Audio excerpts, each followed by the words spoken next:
Hello दोस्तों, जय हिंद। उम्मीद है फॉलो मस्त होंगे और अपनी पढ़ाई में व्यस्त होंगे। आज आप सभी को फिर मैथ का प्रैक्टिस करवा दें, ठीक है ना। और जो क्वेश्चन है एसएससी जीडी के क्वेश्चन है, प्रीवियस ईयर क्वेश्चन है, दिल्ली पुलिस का क्वेश्चन है, ठीक है। इन सभी के क्वेश्चन आपको पता भी है कि अगले साल से भर्तियां आपकी आ रही है ना जी। चलो, तो उसी का क्वेश्चन है, कुछ इंपॉर्टेंट क्वेश्चन जो आपकी परीक्षाओं में बन सकता है और आपको पता भी है कि एक क्वेश्चन के माध्यम से कई क्वेश्चन आपको बताया जाता है ना। तो जो चीजें समझ में आएगा बिल्कुल बताना, अगर नहीं समझ में आएगा तो बताना कि नहीं समझ में आया है, ठीक है। चलो तो पहला क्वेश्चन शुरू करते हैं। पहला क्वेश्चन देखो क्या करा। 3 क्रमागत प्राकृतिक संख्याओं का योग हमेशा किससे विभाजित होता है? तो इसका तो आंसर बता सकते हो। अगर नहीं समझ में आता तो क्या कर लेना चाहिए, कोई 3 क्रमागत संख्या ले लो प्राकृतिक, उसी को जोड़ दो, पता चल जाएगा कि किससे कट रहा है वो, है ना। बस क्लियर हो जाएगा।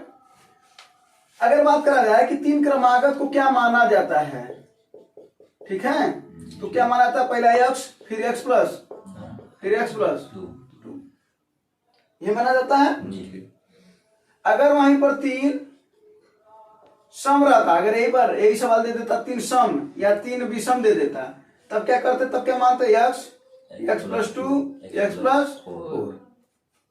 बस इतना है कि जो पहली संख्या होती है यहाँ पर अगर सम मानोगे तो ये 2 होती, विषम मानते तो 1 होती, ठीक है। ये माना जाता है। अब यही जो सवाल पूछा है कि 3 क्रमागत संख्याएं प्राकृतिक संख्या किससे कटेगी, तो आओ जरा देखा जाए किससे कटेगी।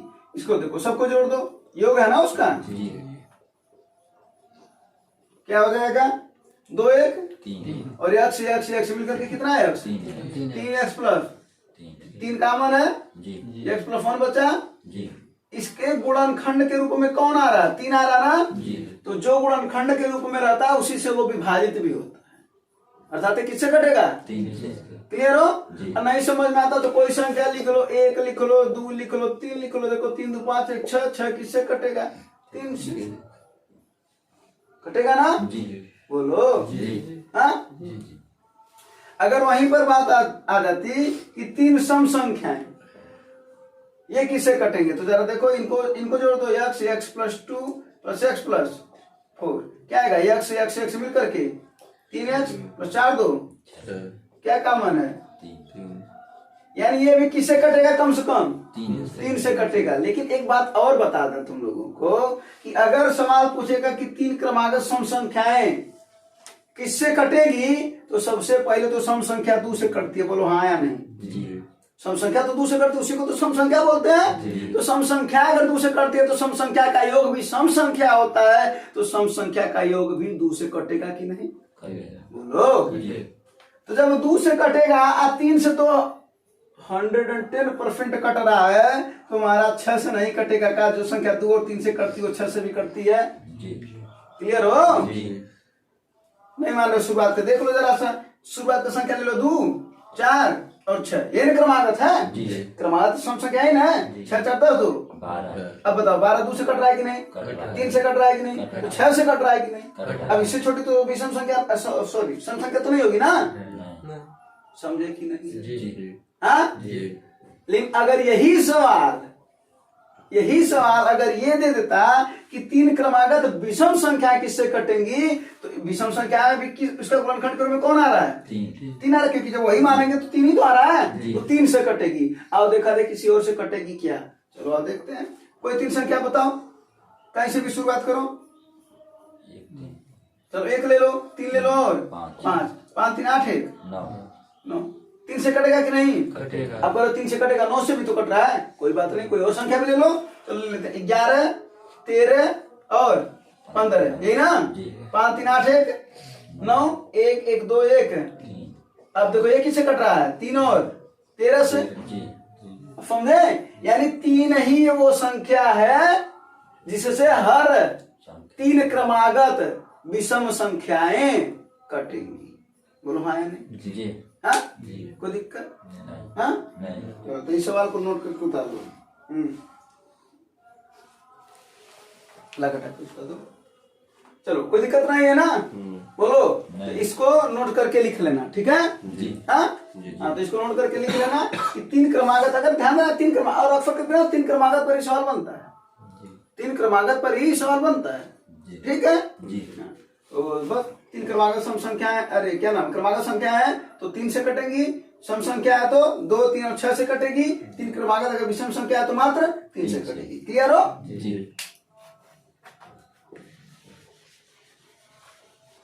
तो अगला सवाल लगाओ।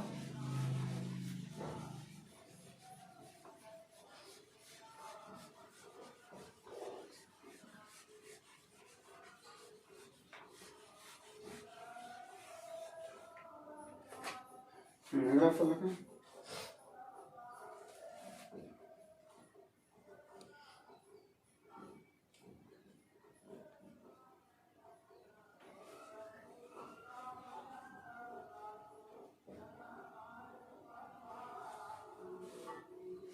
वो वाला मोबाइल देना, क्रम से नहीं है इसमें क्रम से।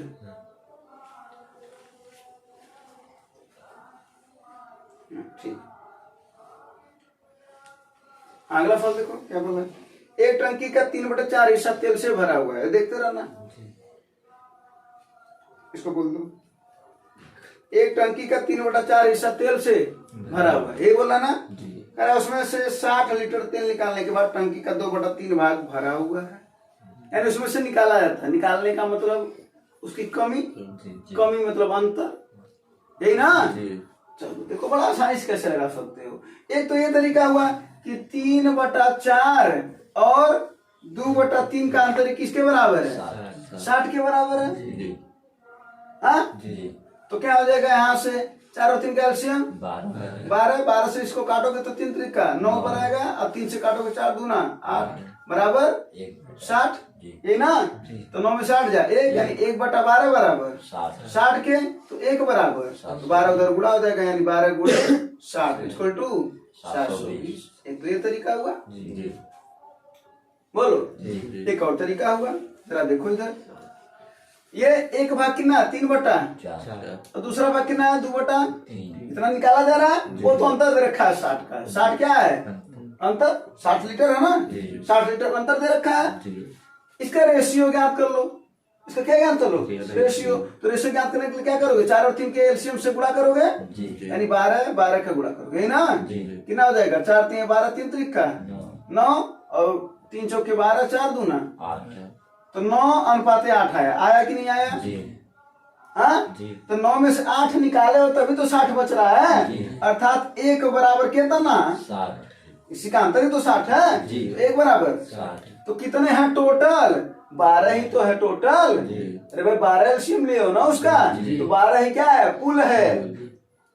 12 क्या है? कुल है। तो 12 बराबर कितना? तो 12 गुणे 60, यानी 12 × 6 = 72, 720। ठीक है।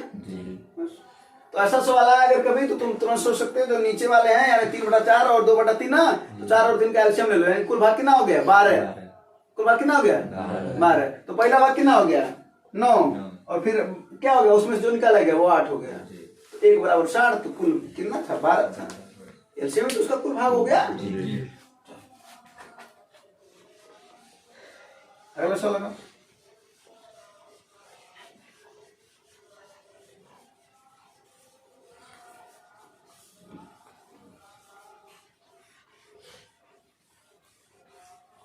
आंसर ये ना, 2 प्रवेशिका पाइप 5 घंटे और 6 घंटे में टंकी को भर सकती है।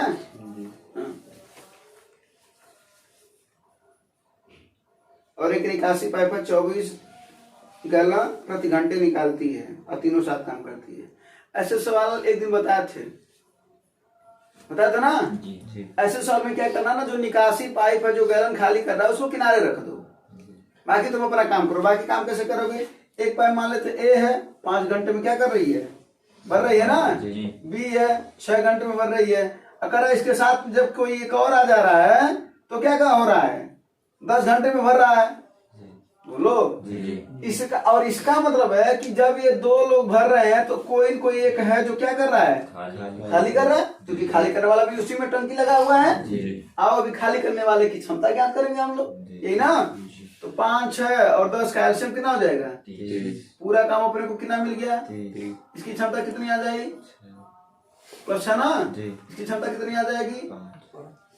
और इसकी क्षमता हाँ, 3 इसमें खाली करने वाला भी है ना जी तो इसमें खाली करने वाला तो खाली भी तो कर रहा है, इसकी क्षमता कितनी हो जाएगी माइनस। भाई उसमें खाली करने वाला है कि नहीं है, तो खाली करने वाला हमेशा माइनस ना होता है। अब जरा देखो 6 5 भरने वाले की क्षमता कितनी है 11 खाली करने वाले की, क्योंकि तीनों जब मिलाया जा रहा है तो खाली हो रहा है, खाली करने वाले की।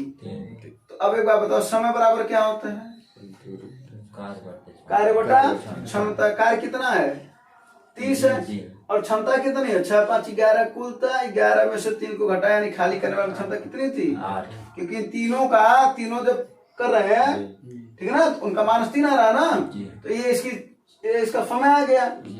अब ये इतना घंटा है ना, तो घंटा मान 1 घंटा लिख सकते हैं कि नहीं इसको, और 1 ही घंटे में कितना खाली कर रहा है 30 तो समय में जब उसका कितना क्या है 24 गैलन प्रति घंटे खाली कर सकता है, तो समय में अगर 24 का गुणा कर देंगे तो हमें पता चल जाता है पूरी क्षमता। क्या कर देंगे गुणे 24 8 3 30 तो ऐसे सवाल में क्या करना है तुम्हें, खाली करने वाले की क्षमता ज्ञात करना है, तो अरे हाँ क्षमता, उसके बाद से उसका समय ज्ञात करना है। जब समय ज्ञात हो जाएगा तो जो खाली हो रहा है उसी का उसमें क्या कर लेना है गुणा कर लेना, तुम्हारा आंसर। ठीक है, दिक्कत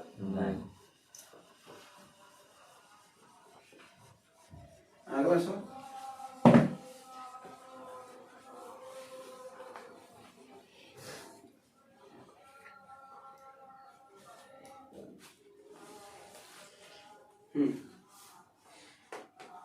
ये वाले सवाल में जो है तुम एक गलती करोगे, अगर जल्दी में लगाओगे तो गलती करोगे। ये वाला सवाल a + b + ab/100 से नहीं लगेगा, ये ध्यान देना, क्योंकि हम एक दिन सवाल बताए थे, इसका बेसिक कॉन्सेप्ट बताए थे। ठीक है, बताया था ना, आज भी बता देते हैं। क्या बोले थे, अंकित मूल्य पर हमेशा क्या दिया जाता है छूट, और बताया भी थे कि जब अंकित मूल्य, क्रय मूल्य, छूट, लाभ सबका एक ही सवाल में बात करो 4 नाम का, तो यही एक का कॉन्सेप्ट है जो काम करता है, ठीक ना बराबर। क्रय पर क्या होता है अपने को लाभ या लाभ हो रहा तो प्लस करते हैं, हानि होता तो माइनस करते हैं, यही ना 100 से 100 कट गया। अभी इसमें 2 सवाल पूछ सकता था। पहला कि जो पूछा है कि 80% अधिक अंकित करता 44% लाभ अर्जित करने के लिए उसे कितना छूट देना पड़ेगा। दूसरा सवाल ये पूछ सकता था कि 44% अगर छूट है तो लाभ कितना होगा, तो पूछ सकता है। अगर छूट दिया होता, लाभ पूछा होता, तब हम फार्मूला लगा दिए होते a + b + ab/100, और जो अधिक अंकित करता है उसको प्लस मान लेते हैं, जो छूट होता है उसको माइनस मान लेते हैं। लेकिन यहाँ पर काम नहीं करेगा, तब यहाँ पर काम कौन सा करेगा, ये वाला कॉन्सेप्ट काम करेगा, ये वाला कॉन्सेप्ट काम करेगा। तो इस पर 2 सवाल है ना। अब देखते हैं कैसे। क्रय मूल्य 100 है और इससे से कितना अधिक अंकित किया जा रहा है 80 ना, तो यानी ये कितना है 180 गुणे छूट है, तो ज्ञात करना है 100 - x बराबर कर रहे हैं, फिर गुणे। क्या हो रहा है इसमें, क्या हो रहा है लाभ कितने का 44% का, कितना हो जाएगा 100। भाई 44 कोई दिक्कत हो तो बताओ। यानी अब इसी पर तो बोल रहे हैं कि 2 सवाल बन सकता था। यहाँ पर छूट पूछ रहा है, लाभ दिया था, यही सवाल सब कुछ कह करके लाभ दे दे छूट पूछ, लाभ तो दिया ही है, छूट दे दे लाभ पूछ सकता था, यही ना हाँ। अब इसको सॉल्व करना, कर लो, 12 कट जाएगा ना, ये 12 बढ़ाइए, और 12 का नाम 12 25 60, यही ना। फिर 3 बचे 3 चौक पूरा कर लो, इसका कितना देगा 500 - 5x बराबर 400। ये इधर आएगा और -5 उधर जाएगा, क्या हो जाएगा 400 इधर आएगा तो घट जाएगा ना, कितना बचेगा बराबर 5। और ये क्या था कितना % आया 20%।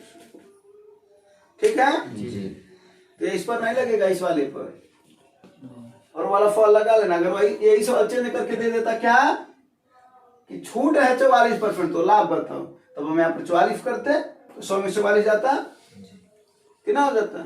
56 56 ना, तो 56 हो जाता। फिर बराबर 100 गुणे 100 लाभ या 100 प्लस लाभ या, तो वहां फिर वो आंसर आ जाता है। क्लियर हो? तो यही सवाल में कहते हैं कि कभी कभी क्या करो, ध्यान दिया करो। इस सवाल में पूछ क्या रहा है?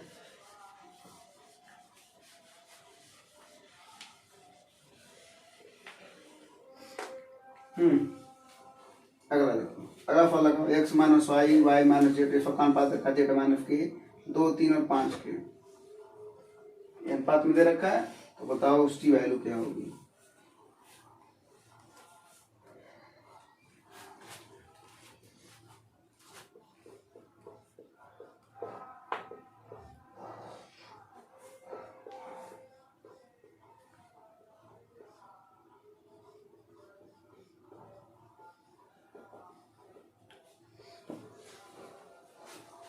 आ रहा समझ में? हाँ, चलो देखो इधर, k का वैल्यू 1 मान लेते हैं। किसी एक की वैल्यू 1 मान लेते हैं, तो हम k की वैल्यू 1 मान लिए। कोई दिक्कत है? मान लिए, ठीक है। तो क्या बोल रहा है? हाँ, जेड माइनस के, यही ना। तो जेड माइनस के यानी के की वैल्यू कितना मान लिए? 1 मान लिए। तो क्या हो जाएगा ये? अब जेड माइनस के का अनुपात कितना है? 5। तो जेड की वैल्यू कितनी हो जाएगी? अगर के की वैल्यू 1 है तो जेड माइनस के इक्वल टू 5, तो जेड माइनस 1 इक्वल टू 5, तो ये उधर जाएगा, जेड की वैल्यू कितनी हो जाएगी? हाँ, 6 हो जाएगी, है ना। यानी जेड की वैल्यू मिल गई 6। अगर हम इसमें जेड की वैल्यू 6 रख दें, तो अब यहाँ पर देखो y माइनस 6 ये किसके बराबर है? 3 के। तो y की वैल्यू कितनी हो जाएगी? 9। हाँ, अब यहाँ पर हम रख दें x माइनस 9 ये किसके बराबर है? 2 के। तो ये कितना हो जाएगा? 11, यानी x बराबर 11 है ना। जी। अब आप देखते हैं कि क्या ज्ञात करना, क्या ज्ञात करना? जेड यानी 6 अनुपात है, बाकी दोनों का जोड़ है ना, x धन के, यानी 11 और 1 यानी कितना है? 6 का नाम से 6 दूना 1 अनुपात है 2 आया है जी। क्लियर हो? किसी एक का वैल्यू तुम कुछ मान लेते हैं और वहां से सवाल लगा लो, आंसर ऐसे सवाल कहा जाता है, ठीक है ना। बाकी इसका बेसिक मेथड भी है। तीनों को अलग अलग अनुपात में मानेंगे, फिर 3 समीकरण बनेंगे, फिर 3 समीकरण से 3 की वैल्यू ज्ञात करेंगे, है ना, रेशियो निकाल करके। चलो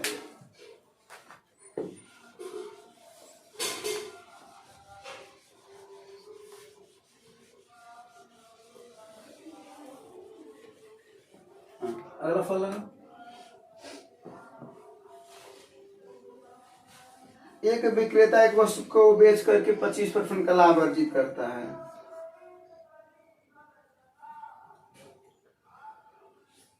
इधर देखो,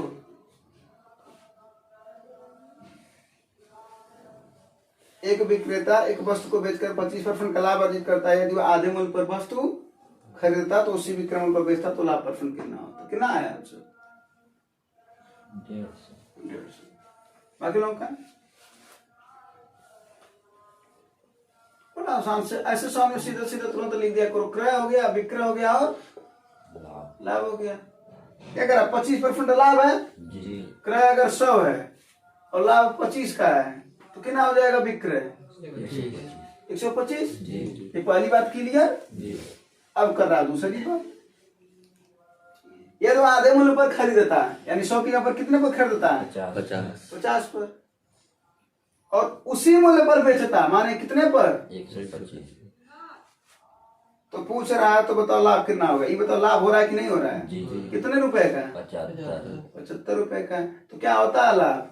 लाभ प्रतिशत बराबर लाभ बटे क्रय मूल्य गुणे 100। 50 दूना 100, 75 दूना 150, यानी 150 का क्या हो रहा है? प्रॉफिट हो रहा है, लाभ, यही ना बोलो जी। अगला फल लगाओ।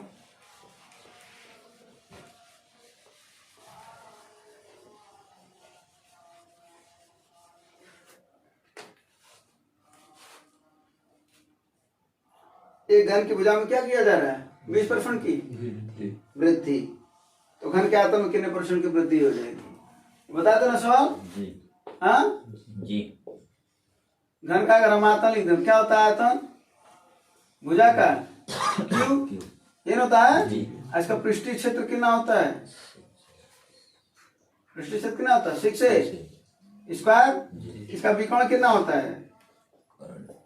करनी में करने में ये जब घनाभ की भुजाओं को बराबर कर देते हैं तो घन बन जाता है ना। क्या बनता है? ये 1 करनी में 3 ये बनता है ना। हाँ जी अगर 3 घात है तो 3 बार वृद्धि करना, जी 2 घात है तो 2 बार। बार और जब परसेंटेज वृद्धि की जाती है तो उसके नियतांक मान से कोई फर्क नहीं पड़ता है। ठीक है। जी विकर्ण में पूछता तो इस पर 1 घात है तो इस पर 1 का बार वृद्धि होता है। जी क्लियर? जी हाँ अब आओ समझ लेते। कर आप 20% की वृद्धि ना। जी मूल मान लेते हैं कि 100 है। मूल कितना है? 100 क्या किया? 20% की वृद्धि। जी 20% की वृद्धि कितनी बार? 3 बार। क्यों? क्योंकि घन का क्या पूछ रहा है? आयतन में ना कितना वृद्धि हो जाएगा? तो 1 का क्यूब है तो 3 बार वृद्धि करोगे।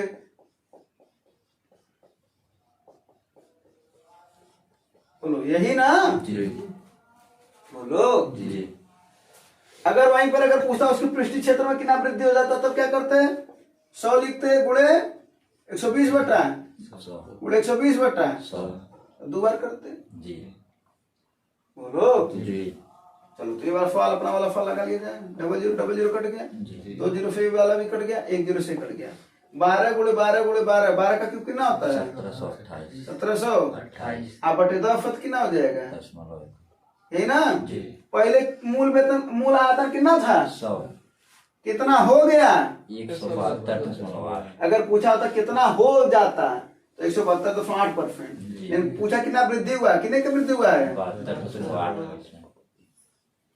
क्लियर? जी अगर ऐसा पूछा होता है कि इसके पृष्ठीय क्षेत्र में कितना वृद्धि हो जाता तो इसको सॉल्व करते हैं। जी 00 कट जाता 0 0 0 0 12 बराइए। 144 मूल पहले कितना था? 100 कितना हो गया? 144 कितने की वृद्धि हुआ? 44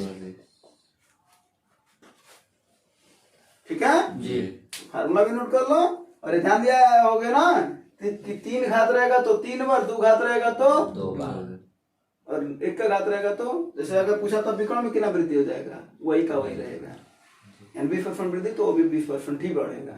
ठीक है ना। जी मिटा था। जी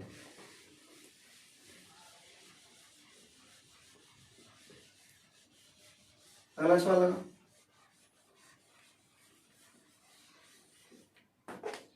कहते हैं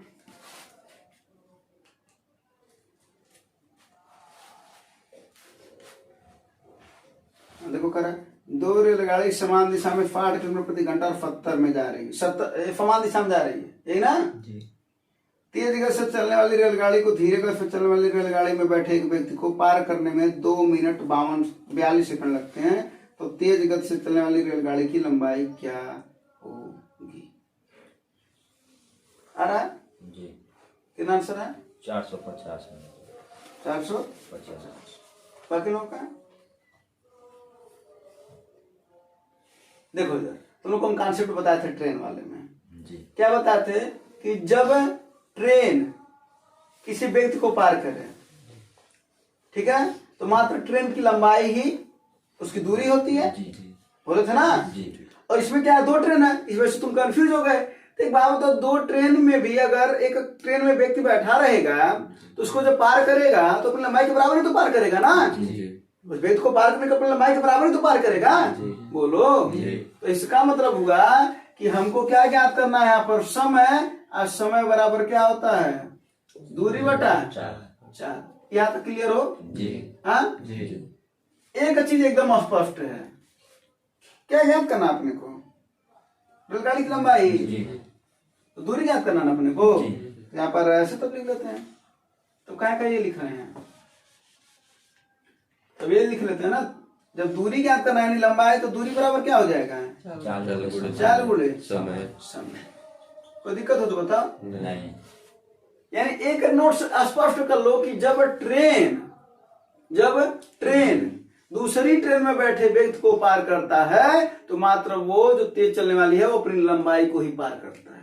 और यही सही भी है। जी इसका मतलब है कि अगर जब ये सवाल पूछ रहा है तो तुम्हें क्या करना है, दूरी ज्ञात करना है, यानी ट्रेन की लंबाई ज्ञात करनी है। तो ट्रेन की लंबाई उस समय दूरी होती है 4 कितना है 60 और 70। तो 60 और 70 क्या कर रहा है, एक दिशा में जा रहा है कि विपरीत में। अगर एक दिशा में जाते हैं तो चाल घटता है और विपरीत में जाते तो जुड़ता है। यानी यहाँ पर सवाल चेंज कर सकता था ना। जी हाँ जी। अगर विपरीत जाता तो दूसरा सवाल बन सकता था ना। जी। यही कहा था, एक सवाल से कई सवाल सीखो तब जाकर के तुम्हारा कॉन्सेप्ट भी क्लियर होगा और ये समझ में आएगा कि इस बार ये सवाल पूछा तो अगली बार शायद ये पूछा जाए। जी हाँ जी चलो, तो ये तो एक ही दिशा में जा रहा है जी। तो इसका अंतर ले लोगे कितना हो जाएगा 10।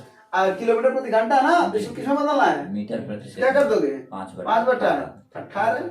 अब आओ देखते हैं समय कितना है, समय कितना है 2 मिनट 42 सेकंड। इसको सेकंड में बदलो ना। जी। तो 2 मिनट में कितने सेकंड होते हैं 120 और 48 से कितना हो गया 162 तो 42 है। जी। हाँ 162 62 18 से कितनी बार में कटता है ये 9 बार। 9 बार में 18 9 162 जी बस। अब 9 5 45 क्या आगे 1 0 यानी 450 क्या मीटर। क्लियर हो। जी तो ये बताना शुरुआत में कि ऐसे सवाल में क्या करा। अब देखो ये सवाल मात्र कितने लाइन का है 2 लाइन का, दूसरे लाइन में आंसर आ जाएगा। लेकिन कब, जब कॉन्सेप्ट क्लियर रहे तब। यानी कोई 2 ट्रेन अगर हैं वो समान दिशा में भी जा सकती, विपरीत दिशा में जा सकती हैं। अगर एक उसमें बैठे व्यक्ति को पार करेगी, एक उसमें बैठे व्यक्ति को, और अगर उसका समय दिया रहे और ट्रेन की लंबाई अगर पूछे तो क्या करोगे, सवाल का अंतर लेके समय से गुणा। दूरी ज्ञात करोगे। जी। यानी ट्रेन की लंबाई दूरी हो जाएगी, चाल गुणे समय करोगे। जी। चाल का क्या, अगर समान दिशा में जाएंगे तो चाल का अंतर लोगे जी और समय लिख दोगे। बाकी तो बदलने वाला प्रक्रिया है ना। जी। किलोमीटर प्रति घंटा को मीटर पर सेकंड में चेंज करने के लिए काम करते हैं। जी स्पष्ट हो। जी। तो अगला सवाल लगाओ। अगला सवाल देखो, अच्छा सवाल है, देखते हैं ये वाला सवाल कौन लगा लेता है।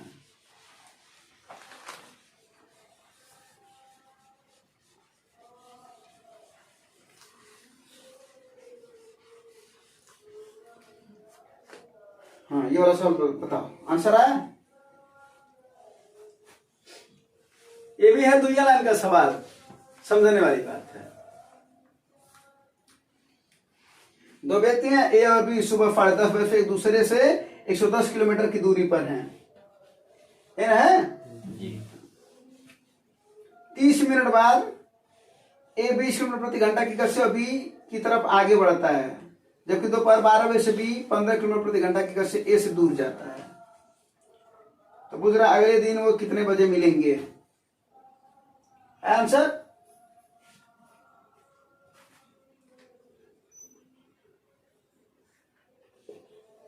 ए और बी के बीच की दूरी है 110 किलोमीटर।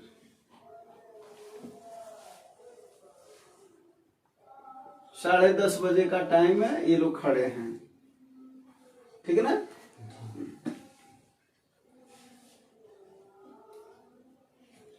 क्या हुआ बताएं, जी नहीं आ रहा है। देखो सवाल सुनो, सवाल में बड़ा स्पष्ट बात लिखा है, लेकिन वही जो स्पष्ट है वही कंफ्यूज भी कर रहा है। कह रहा है ए और बी 10:30 बजे से एक दूसरे की तरफ 110 किलोमीटर की दूरी पर है, माने ठीक है 110 किलोमीटर की उनको बीच में दूरी है, यही ना। जी कह रहा है 30 मिनट बाद, सुनो इधर, समय कितना हो रहा है 10:30। जी 30 मिनट बाद एक तो ट्रेन चलना शुरू की है, तो 30 मिनट लिखा हुआ ले दे करके वो ट्रेन कब से चल रही है 11 बजे। ये बात समझ में आया कि नहीं, बस यही लाइन कंफ्यूज कर रहा था, ठीक है। जी अब हमको क्या याद करना है, समय ना। जी। तो समय बराबर क्या होता है, दूरी बटे 4। एक चीज स्पष्ट है, चाल स्पष्ट होता है कि चाल यहाँ पर सापेक्ष है। कैसे जा रहे हैं सब एक दूसरे की तरफ, जी तो एक दूसरे की तरफ जाते तो क्या होता है, एक दूसरे की तरफ कहाँ जा रहे हैं, उसके पीछे जा रहा है। इसको पढ़ो, कह रहा है ए 20 किलोमीटर प्रति घंटा की गति से बी की तरफ आगे बढ़ता है, बी की तरफ ही ना जा रहा है। जी हाँ जी और क्या कर रहा है, जबकि दोपहर 12 बजे से बी की गति से ए से दूर जाता है, ए से दूर जाता है माने एक उसी तरफ जा रहा है। जैसे तुम संकट है कि तुमसे कोई दूर जा रहा है तो तुम्हारी दिशा में तो जा रहा है, और तुम्हारे नजदीक आ रहा है तब विपरीत आ रहे हैं, और दूर जा रहा है तो उसी दिशा में। तो जब एक ही दिशा होती है तो चाल क्या होता है? घट जाता है। तो कितना है? 20 है और 15 है, इसका अंतर कितना हुआ है? 5 कोई दिक्कत हो तो बताओ, नहीं बोलो। नहीं कोई दिक्कत तो नहीं है ना? नहीं अब देखते हैं दूरी, दूरी पर पता करना है। दूरी में वो एक बात तो स्पष्ट किया कि समय 10:30 बजे था, लेकिन आधा घंटा बाद ये निकला, अर्थात 11 बजे निकला। जी और जो दूसरा वाला वो कितने बजे निकला? 12 बजे। तो 1 घंटा पहले ए वाला चला है कि नहीं चला है? जी 1 घंटा पहले चला ना, वो 12 बजे से जा रहा है और ये 11 बजे से जा रहा है, तो 1 घंटा में कोई दूरी तय किया होगा कि नहीं? जी तो इसकी चाल कितनी है? 20 किलोमीटर प्रति घंटा। 1 घंटा में कितना चला गया होगा? 20 तो 20 से पहुंच गया तो बचा कितना है? 90 तो दूरी कितनी है? 90 यानी 18 घंटे बाद वो लोग एक दूसरे से मिलेंगे। ये बात स्पष्ट हुआ? नहीं हुआ? अगर ना हुआ तो बताओ, फिर से बताते हैं। सवाल कर रहा था, 2 की चाल दे रखा था, बोला 10:30 बजे से एक समय दिया, हाँ बोला 30 मिनट बाद, 30 मिनट बाद मतलब 11 बजे से, और दूसरे को करा वो 12 बजे चलना शुरू किया, यानी एक 11 बजे से चलना शुरू किया और एक तो ये 1 घंटा पहले चला है ना, यानी 20 किलोमीटर ज्यादा चला। बोलो, और टोटल दूरी कितनी है? 110। कितनी दूरी है? 110। तो 20 चल चुका तो बचा कितना? 90 और कैसे जा रहे हैं? एक ही तरफ। तो जब एक ही तरफ जाते हैं तो चाल क्या होता है? घटता है। बस 90/5 18। सोचो अगर इसी सवाल का फिर से बता रहे हैं, कॉन्सेप्ट क्लियर होता तो मात्र तुम यही वाली तो लाइन करते।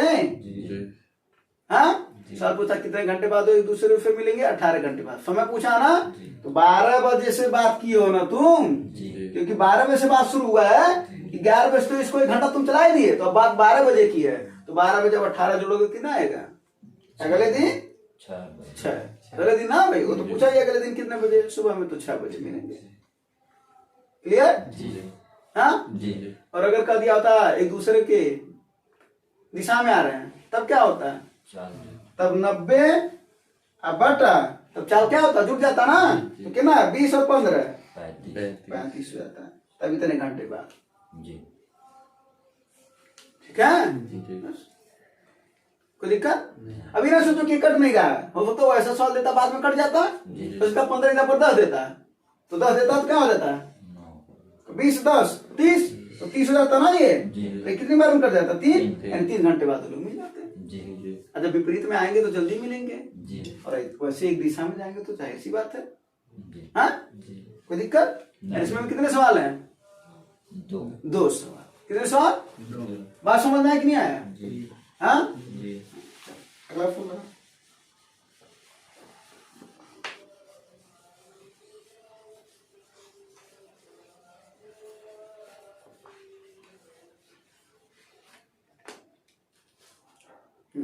करा एक धनराशि 7 वर्षों में 4 गुना होती तो 16 कितने वर्षों में 16 गुना हो जाएगी? ऐसा बताया था ना।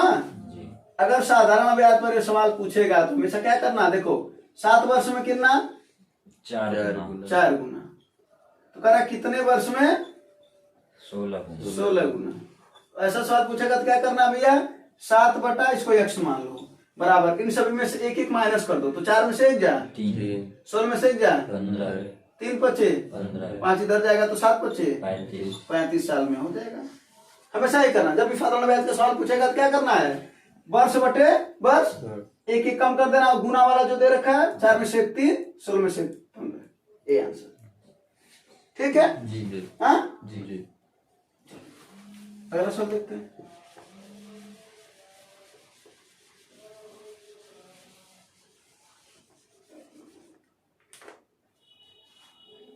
अगला सवाल में देखो क्या कर रखा है, सबसे लंबे क्षण की लंबाई बताओ जो 6 मीटर लंबे, 8 मीटर चौड़े और 20 मीटर ऊंचे कमरे में रखा जाता है। बताया भी थे तुम लोगों को कि जब ऐसा सवाल पूछेगा इसका मतलब वो घनाभ की बात कर रहा है, कमरे में सबसे लंबी रखे जाने वाली क्षण का मतलब वो विकर्ण की बात कर रहा है, यानी विकर्ण की लंबाई। अब विकर्ण क्या होता है करणी में? L square plus B square plus यही ना, क्या हो जाएगा करणी में?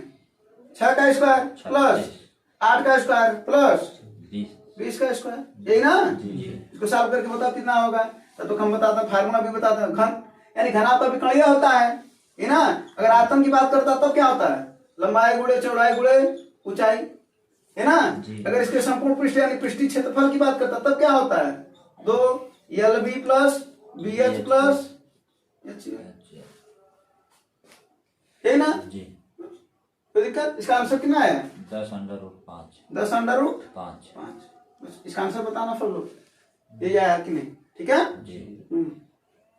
सॉल्व करना उसको, कोई दिक्कत नहीं। हाँ। चलो फार्मूला लिख लेना, ठीक है।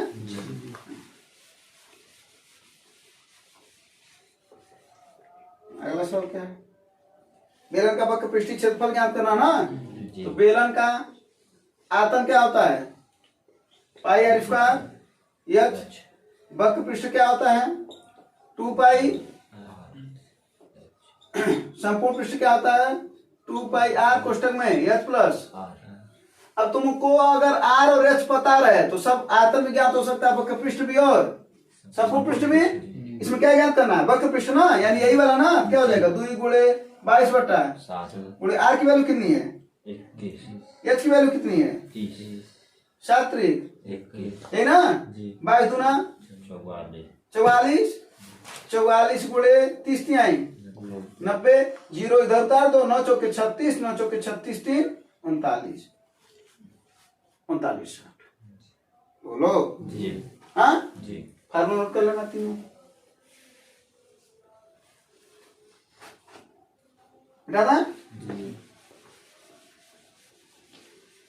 अगला सवाल लगाओ। ये सवाल अगर तुम्हें फार्मूला नहीं पता तो सवाल नहीं लगा पाओगे, अगर पता है तो लगा लोगे। तो फार्मूला नहीं देते तब तक तुम सवाल लगाओ। क्या करा, समलंब चतुर्भुज है ना। हाँ, तो समलंब चतुर्भुज का क्षेत्रफल क्या होता है, देखो समलंब का क्षेत्रफल बराबर 1/2 समांतर भुजाओं का योग, समांतर भुजाओं का योग गुणे ऊंचाई, ऊंचाई माने उनके बीच की दूरी। देखो ये है समलंब चतुर्भुज,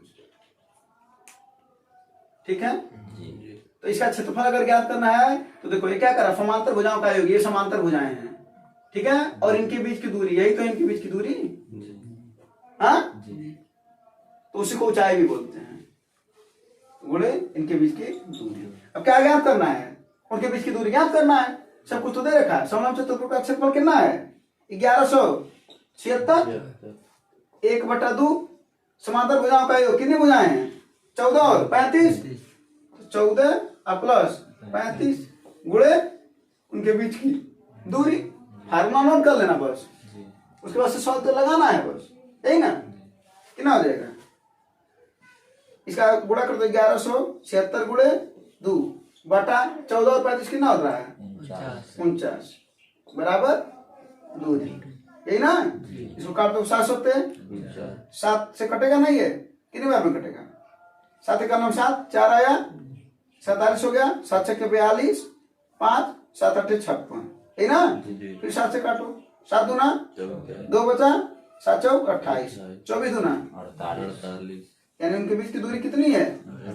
ऊंचाई पूछता तो वो भी वही बात होता है, ठीक है ना। हाँ चलो, अब एक सवाल जो है इसको होमवर्क दे देते हैं, और ऐसा सवाल बताए भी थे, इसको लगा करके तुम लोग कमेंट में बता देना। कोई दिक्कत, परेशानी, समस्या, प्रॉब्लम, उम्मीद है ये सब चीजें समझ में आया होगा और आप लोगों को भी। धन्यवाद, जय हिंद।